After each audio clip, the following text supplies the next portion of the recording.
Our destination today is situated on the Pacific coast of South America. It's a complex and seductive country with a lot of cultural diversity. The local population, a large majority of which is indigenous and mixed race, are excited to teach visitors about their local traditions. More than just spectacular ruins, Peru gives us an unparalleled view of the mosaic of people that have contributed to the country's history. Our itinerary will have us starting off in Bolivia, where two cities, Sucre and La Paz, share the title of national capital. After a stop at the famous Lake Titicaca, we'll head for the ancient Incan capital of Cusco before spending a day in the legendary city of Machu Picchu. Come join us on our all-inclusive tour to Bolivia and Peru on the joy of touring. We'll soon be landing in Sucre, a city with a population of 300,000. We'll have a whole day to explore the constitutional capital of Bolivia. After touching down in Sucre, our bus is waiting to take us to the city center, located 2,700 meters above sea level. On board, we meet our guide, who will accompany us throughout the entire trip in both Bolivia and Peru. Our visit begins at Recoleta Plaza, where the city was founded in 1538.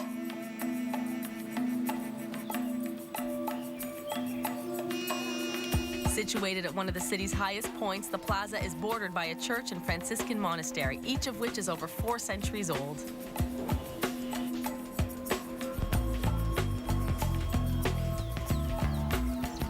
Out in the square, we have an excellent view of the city from the Mirador, or lookout point, as well as a shady spot to rest. After walking through a small artisans market, we arrive at the Museum of Indigenous Art, where we can see weavers at work in the courtyard. The museum preserves and exhibits intricate textiles produced by local indigenous communities.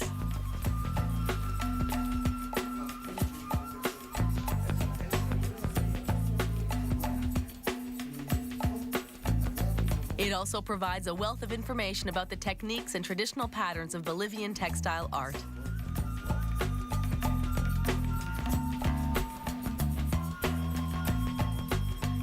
Back to the city center, we head over to the main square. A statue of Grand Marshal Antonio José watches over the Plaza 25 de Mayo, 25th of May, named for the country's Independence Day.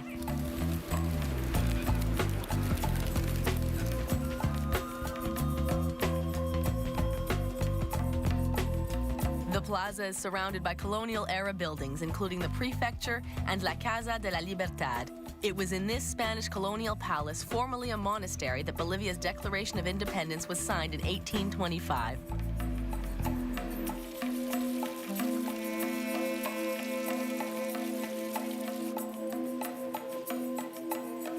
The interior of the building has been preserved exactly as it was at that period. The museum has the precious Declaration of Independence on display and keeps archives of Bolivia's historical documents. A jaunt through Sucre's central market allows us to appreciate the colors and smells that are so familiar to the city's inhabitants.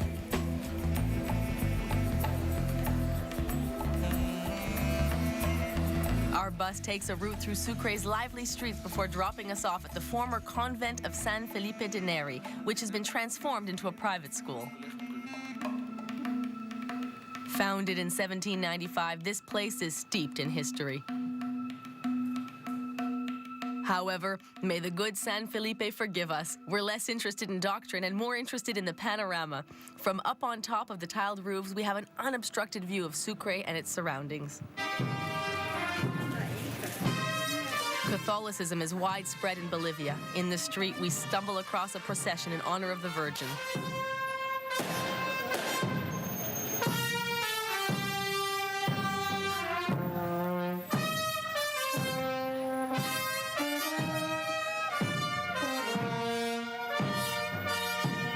Heading out to Los Balcones for supper, we can hear the celebrations stretching into the night.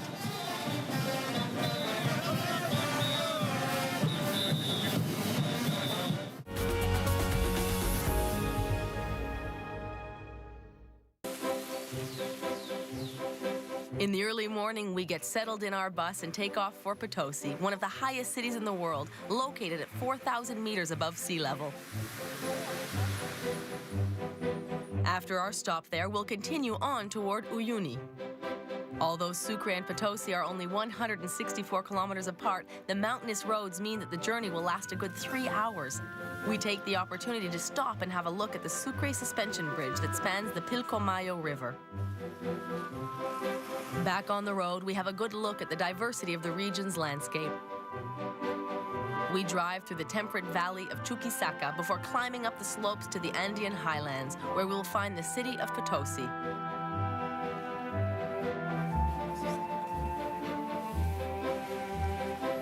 Upon arrival, we get out at the Casa de la Moneda, an impressive 18th century building. This is where the Spanish conquistadors minted their money, close to the mines that supplied them with silver. It was transformed into a prison and then a fortress, but today the Casa de la Moneda is a national monument and a museum dedicated to colonial-era art. And the building would be poorly named if it didn't also contain some examples of the coins that were made here, as well as some of the minting equipment from the 17th century. It is said that the amount of silver extracted from the Potosi mines could have built a bridge over the Atlantic Ocean. But the exploitation of the indigenous Bolivian population, as well as the African slaves that were brought here to work in the mines, throws a dark shadow on the opulence of the Casa de la Moneda. We head out into the Plaza 10 de Noviembre, the historical center of Potosi, with its own Statue of Liberty, a smaller version of the one in New York City.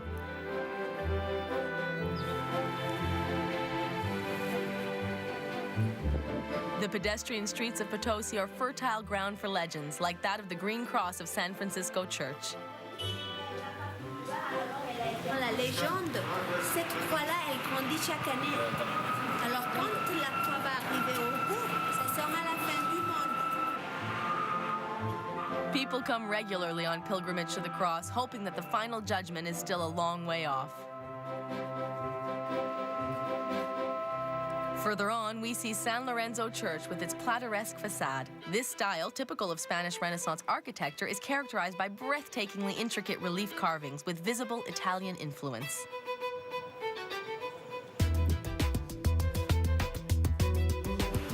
Potosi was built at the foot of a mountain called Cerro Rico. After being mined for centuries, it's so full of shafts and tunnels that today it's in danger of collapse.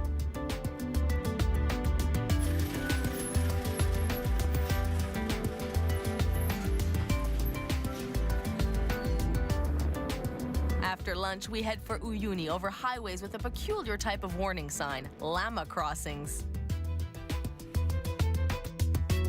We pass by a few of them, contentedly grazing on the fields. It was the Inca who domesticated them, and Bolivians are still reaping the benefits today.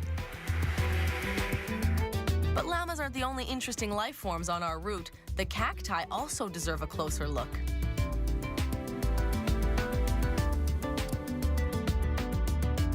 We continue our drive on the Cordillera de los Frailes through geography that has been marked by volcanic activity.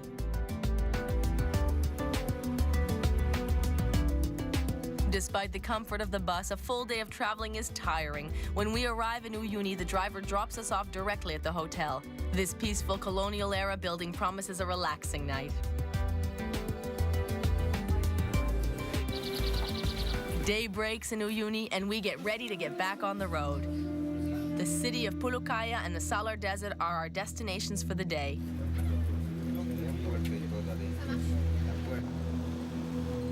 We trade in our bus for some vehicles with four-wheel drive. We're not staying on the highway today. 20 kilometers out of Uyuni, we arrive in the mining town of Pulucayo. A small railway museum has old trains on exhibit, including the first ever locomotive in Bolivia. The town seems a bit ghostly, and we have a hard time believing that a century ago, Pulucayo had a bustling population of over 20,000 inhabitants.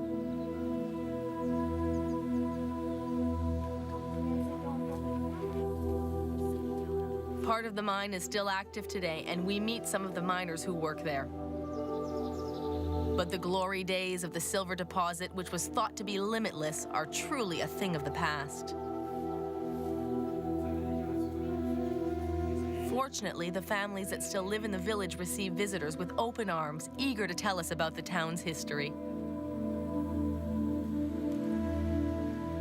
Back in our SUVs, we'll head for Colchani, where the majority of the inhabitants make their living from salt production. And this isn't just any salt, it's from Salar de Uyuni, an immense salt desert 3,650 meters above sea level.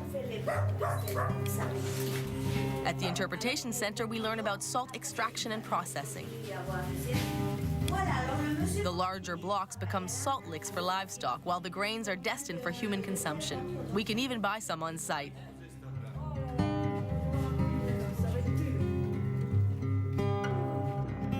We head off in our vehicles to explore the Salar Salt Flats. The rainy season stretches from December to March. It's a good idea to go out with a guide to avoid getting stuck. The Salar Salt Desert occupies over 12,000 square kilometers between the sky and the mountains. It's an excellent spot for a hike with its captivating landscapes.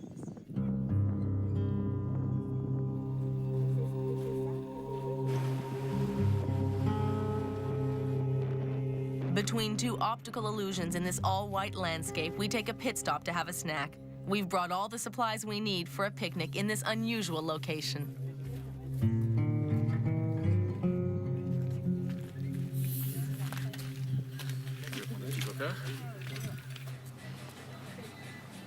Fully refreshed, we spend a few last moments on the Salar de Uyuni. Before leaving, we stop at the Palacio de Sal, a hotel made entirely out of blocks of salt.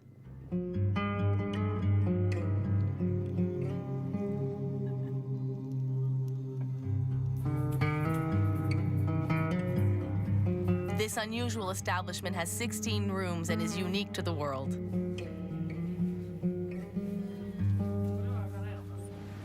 And we've reached the end of another full day in Bolivia.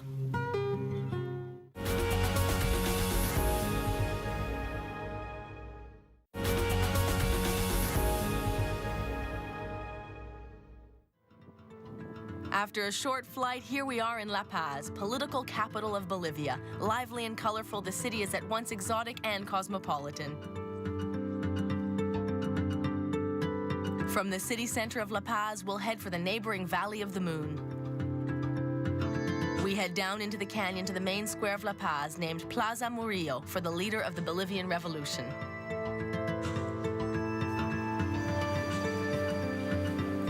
Around us are the city's old colonial-era buildings, including the Congress and the Legislative Palace, in front of which fly the flags of all the Bolivian provinces, as well as that of the region of the Andes.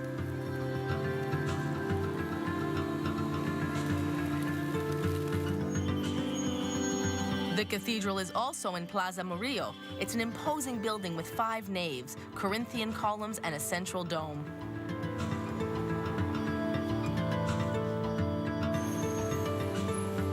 We go for a stroll through the commercial streets and squares of La Paz. Here on Apolinar Jaén Street, time seems to have stopped during the colonial era, with its old-style cobblestones and balconies. The street is home to no less than 5 museums.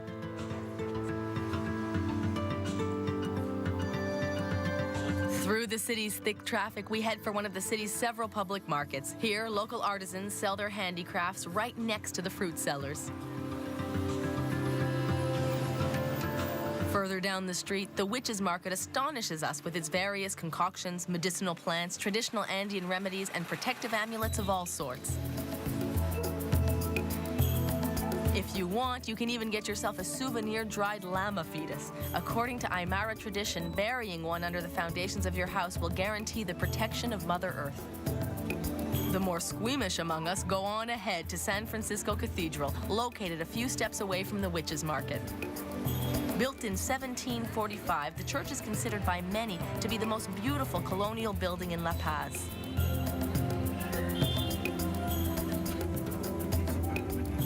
A lively street leads us to the Alacitas, an annual festival that happens to coincide with our visit. According to local tradition, what we buy in miniature here in January will be ours, life-size, before the year is over. Who knows, maybe your miniature car or house will become the real thing.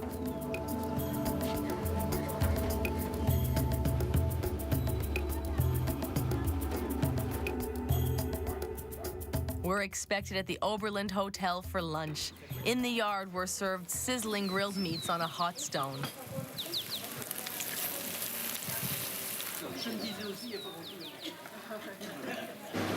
We start our afternoon with a dose of artistic flair. We're heading for the Sarabia family ceramics and jewelry shop. This is where Mario Sarabia makes his unique pieces and his wife adds the finishing touches.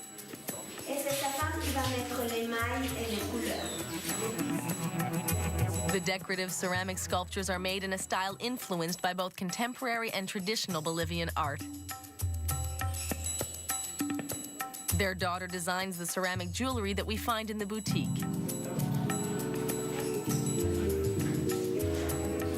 We do a little shopping and try on a few jewels.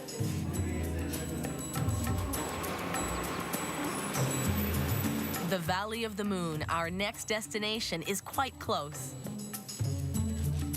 Only 15 kilometers from La Paz, we have the impression that we've driven into another world.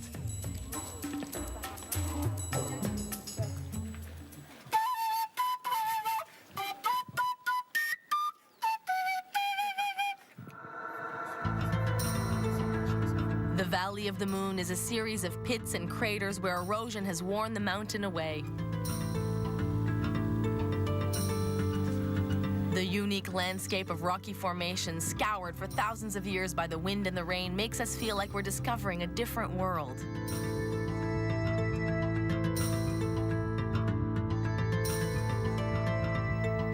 As the Valley of the Moon is slightly lower than La Paz in altitude, we can breathe more easily here, which makes a short hike through this labyrinth of chasms less work for the lungs. The clay pillars change colors as the sun moves through the sky.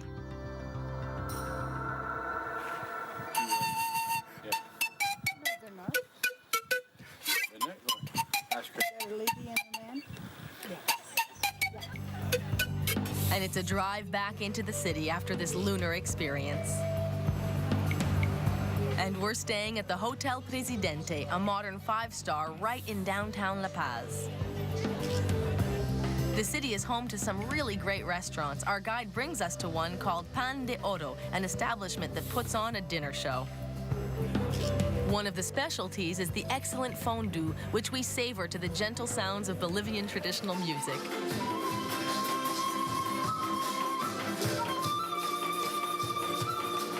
Traditional dances are a perfect end to our night out in La Paz.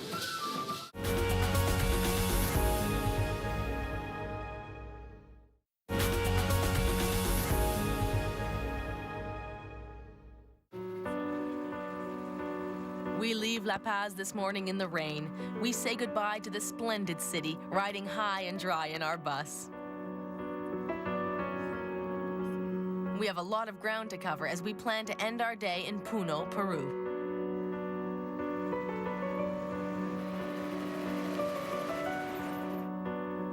But first, we stop in Tiwanaku, a Bolivian village like any other, except that there's one major archaeological site of the Tiwanaku people. This is where Belgian cartoonist Hergé was inspired to write the Tintin story, Prisoners of the Sun. At its apex, Tiwanaku was considered to be the largest city in the pre-Incan world. The Tiwanaku people were masters of stone sculpture. Many of the buildings are still standing, alongside the monoliths in effigy of the Tiwanaku gods.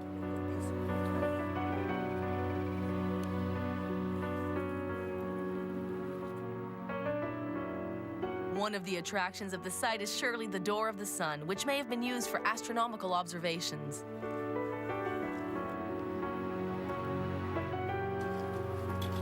The site's other main structure is the Temple of Kalasasaya. Nearby, archaeologists are still uncovering treasures of this civilization. Our guide shows us the intricate stonework used to build the temple, designed around a sunken courtyard.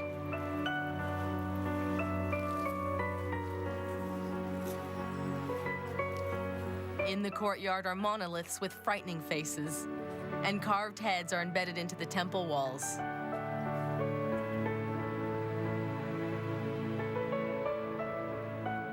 Surely, Tiwanaku has not yet revealed all of its secrets. While the civilization was later integrated into Incan culture, 2 museums on the site keep its memory alive.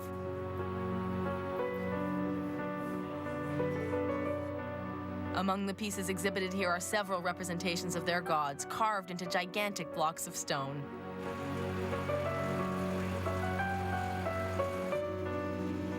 While we have come to love Bolivia, it's now time to head for Peru.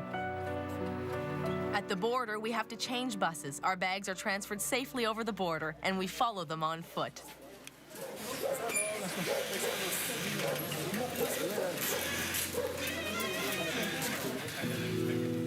Once we're past the border controls, we set foot on Peruvian soil.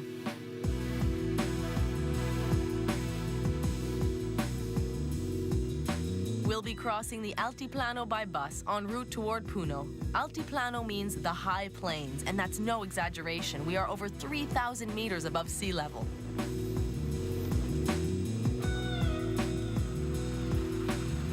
On the banks of the famous lake Titicaca, Santiago Apostol Church rises up from the landscape with its red stone.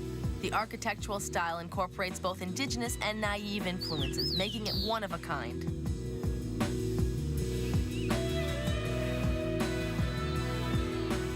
Right next to it, we can see the abandoned ruins of Rosario Church.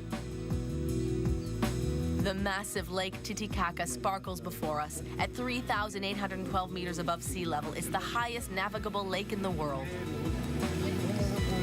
Local communities farm trout in the lake. We stop to take in the blue water stretching out toward the horizon. We leave the trout and the sheep behind to reach Puno before nightfall. Puno is a very busy little city. It serves as a port city for Lake Titicaca and is also the last large Peruvian city before the Bolivian border.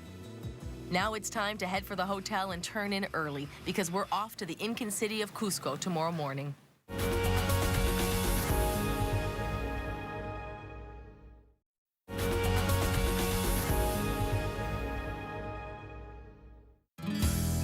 This morning, we depart for Cusco, the Incan capital. We have 7 hours of travel ahead of us across the magnificent Altiplano. Later on, we'll stop in Rakshi, but our first stop of the day will be in Siyustani.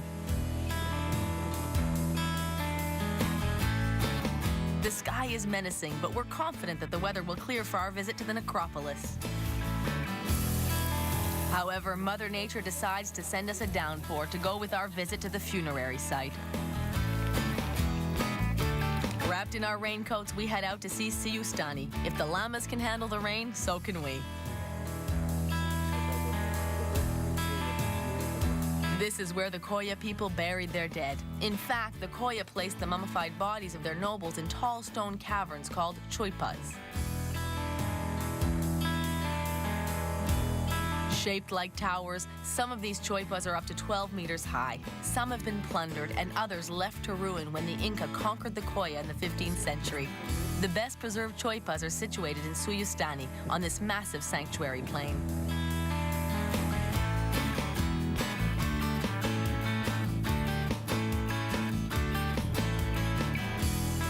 We leave the Koya necropolis to continue on our way to Cusco. While the landscape that we pass on our way is stunning, we're eager to get to the famous Incan capital.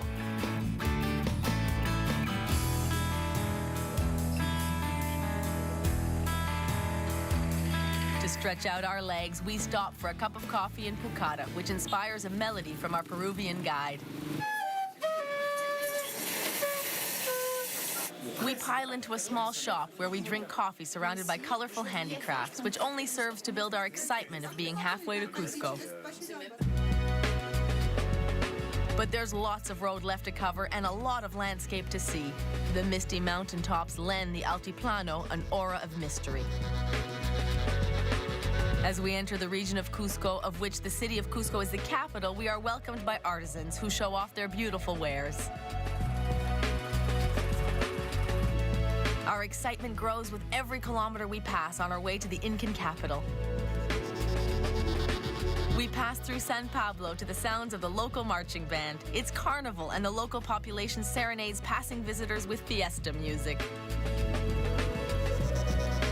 Time for lunch. On our way out of town, we stop for a bite to eat. Under heavy clouds, we start the final leg of our journey to Cusco. With the skies clearing, we take advantage of the sunshine to stop in Rakshi, once an important center of Incan culture. The main structure at the site is the temple built in honor of the creator god, Huiracocha. It's one of the rare, if not the only, Incan buildings that has columns. The surrounding residences are very well maintained. They were once the home of the site's priests.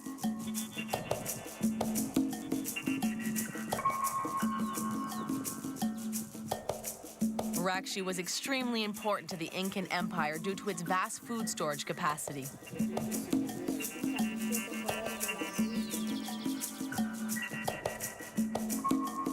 Located on the border between two important regions, the climate of the spot allowed the Incas to store many of the basic foods that form the Incan diet, including dehydrated potatoes.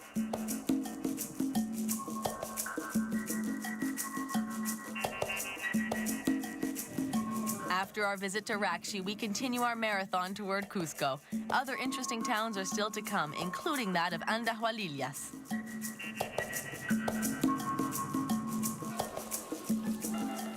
When we arrive, the rain has caught up with us once more. But it doesn't matter. Our visit will take us inside the church, which has been called the Sistine Chapel of America because of its magnificent frescoes. Behind its modest facade, this 16th century church is weighted down with gold and richly ornamented figures. As we leave the church, we see a strange procession approaching. The locals are celebrating the Dia de Comadres, or Godmother's Day, a celebration that combines pagan and Catholic rituals. While it looks like fun, we must leave Andahualillas to head for the ruins of Rumicolca. This is the enormous door that marked the entrance to the ancient city of Cusco. The Incas used it as a checkpoint to control all entries and exits from the capital. We're getting very close now.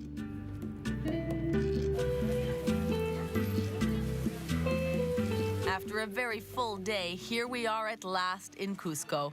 As it is already evening, our visit will have to wait until tomorrow.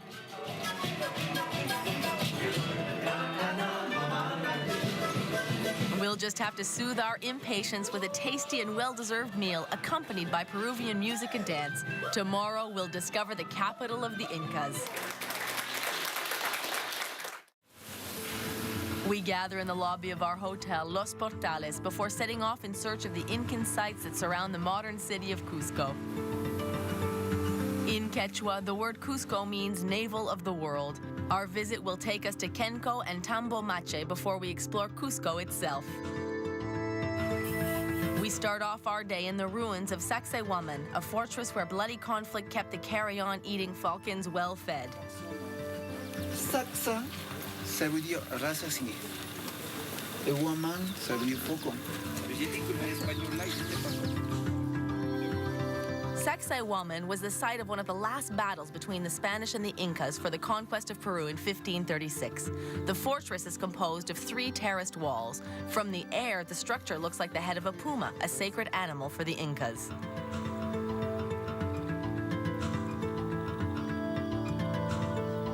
A maze of doors and stairways facilitated the movement of troops. The stones are so massive and the architecture so advanced, experts estimate that it took more than 20,000 men working over a period of 50 years to build the fortress.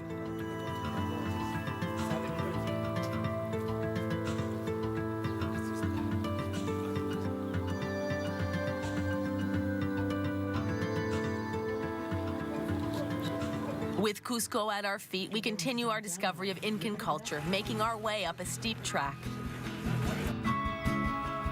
Here we are at the religious complex of Kenco. Carved out of an enormous limestone, the sanctuary probably served as a site for ritual sacrifices to the Incan gods.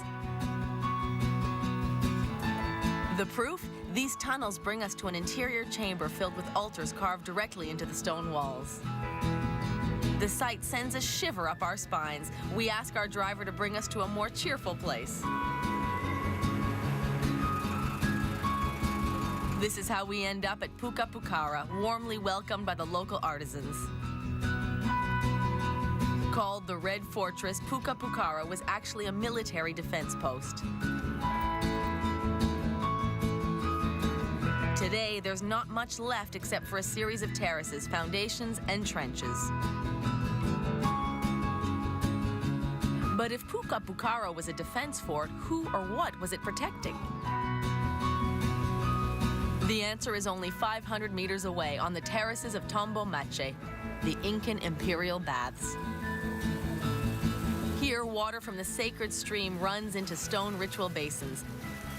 The white Christ that overlooks Cusco draws our thoughts back to the fervently Catholic Spaniards who conquered Peru.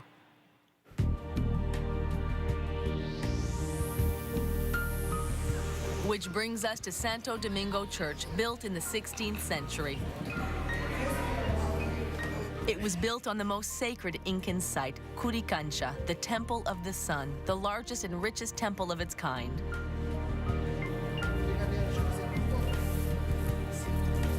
As a ceremonial site and imperial tomb, this temple was the central point of the Incan Sekis system, which aligned the most holy places in the empire.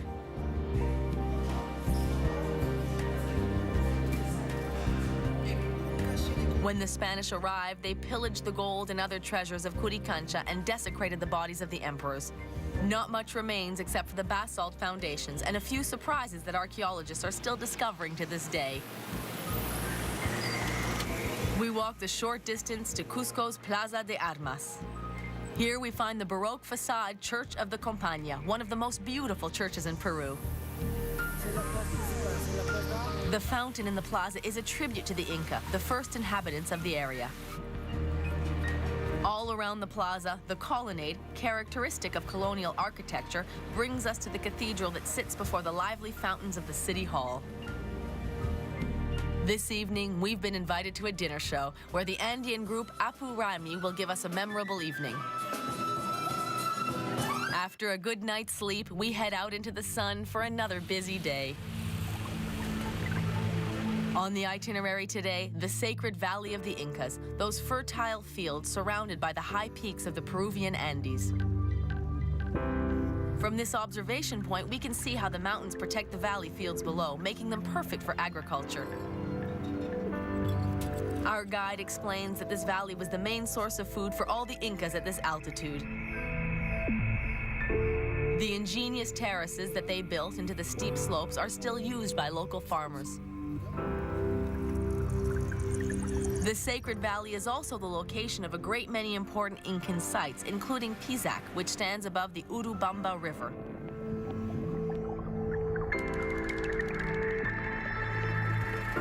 Pisac is interesting because of its well-maintained ruins and because of the beauty of the surroundings. At Pisac, the agricultural terraces typical of Incan farming methods rise up the slopes of the surrounding mountains. A storage built high above the terrace was used to protect the harvest. The terraces were built to withstand erosion, and they're still functional centuries later.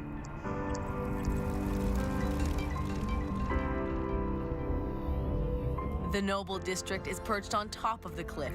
A bit lower down, an outpost built onto a spur overlooking the valley was used as a citadel, protecting the southern entrance of the Sacred Valley.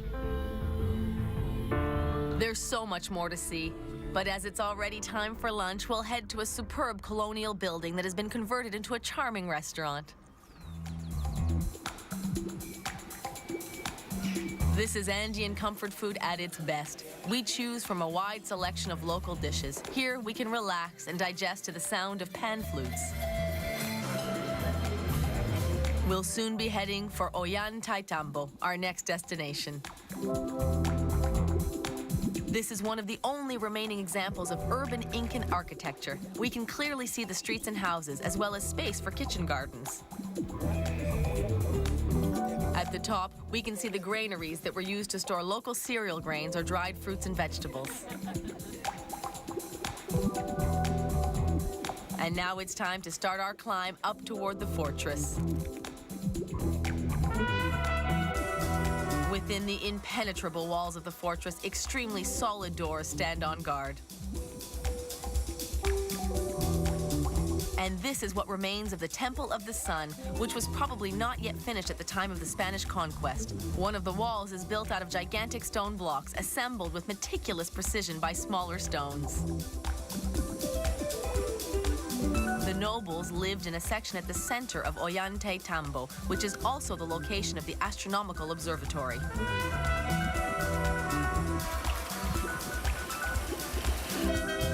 Here we are back on the bus, but we're not going far. Our driver drops us off at Hotel Incaipa, accommodations with a distinctly rustic feel. Appearances aside, Incaipa is a modern and friendly establishment that contributes to the area's sustainable development. The pride and the pleasure that the family-run business takes in their culture is evident.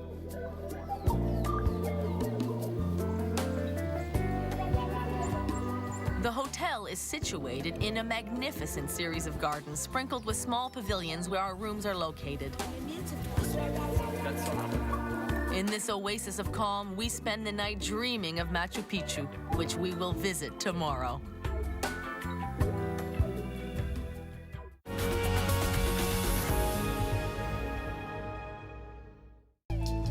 It's still dark in the sacred valley of the Incas, but we're already up and rolling toward the Ollantaytambo train station. From there, a train will bring us to Machu Picchu, where we'll spend the day before continuing on to Lima. We arrive at the station at the same time as our train. Soon, we're on our way toward Aguascalientes.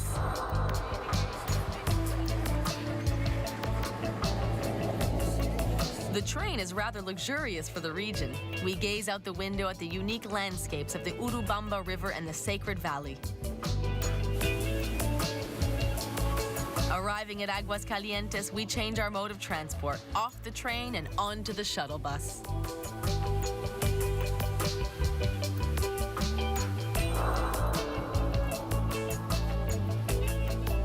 At the edge of the Amazon rainforest, on the eastern slopes of the Andes, here we are at Machu Picchu.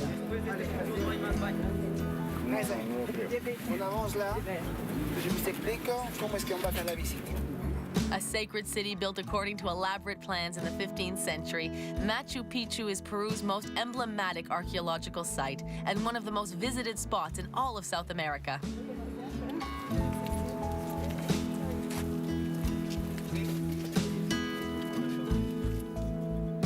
First, we'll visit the agricultural sector to see the farmers' houses and the storehouses built right on the side of the mountain.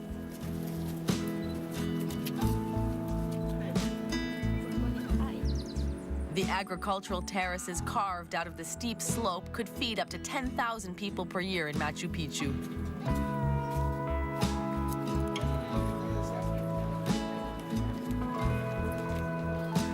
Below us is the urban area, which contains over 100 residential and sacred buildings divided into districts.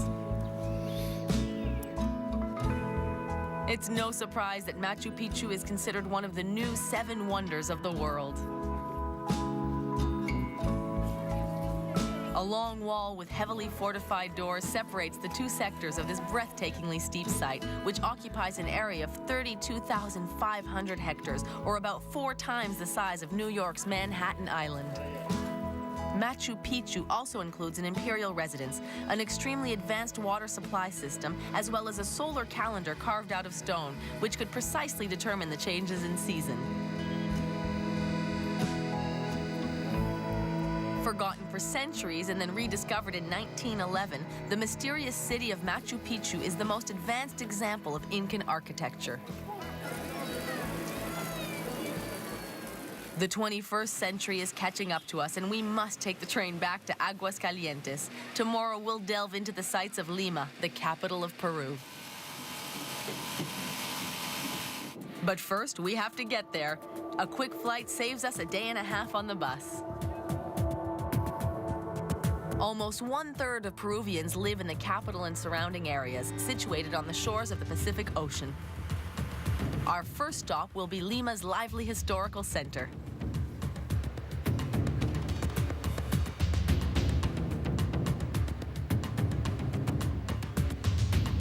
Here we are in the heart of the City of Kings, founded by Conquistador Francisco Pizarro in 1535.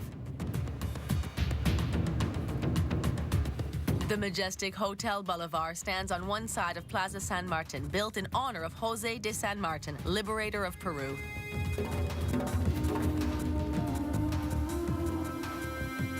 Not far away is the Plaza Mayor, where our city guide, Magali, tells us about the history of the square and its buildings.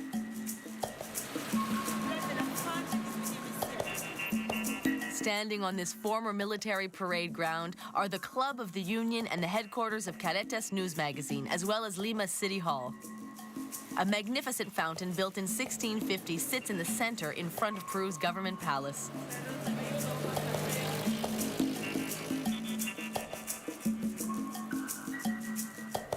Here we also find the Cathedral of Lima with its imposing facade. Inside, wooden columns have been added to support the frame after an earthquake destroyed the original structure.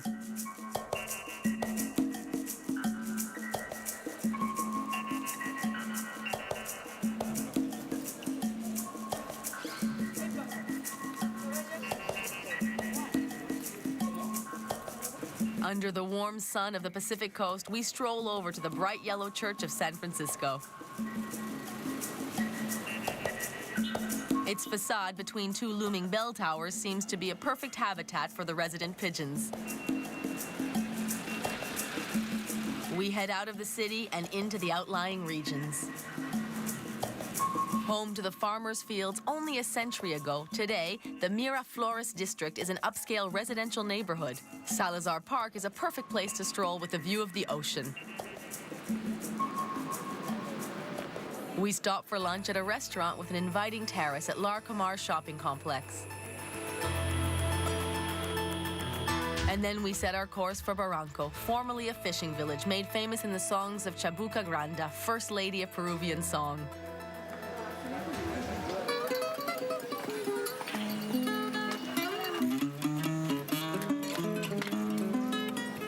The Bridge of Sighs is a romantic landmark in this fashionable bohemian district with a dynamic nightlife.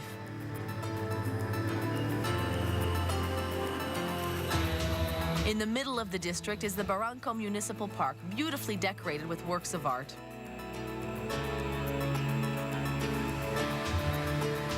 The colorful municipal library stands proudly on one side.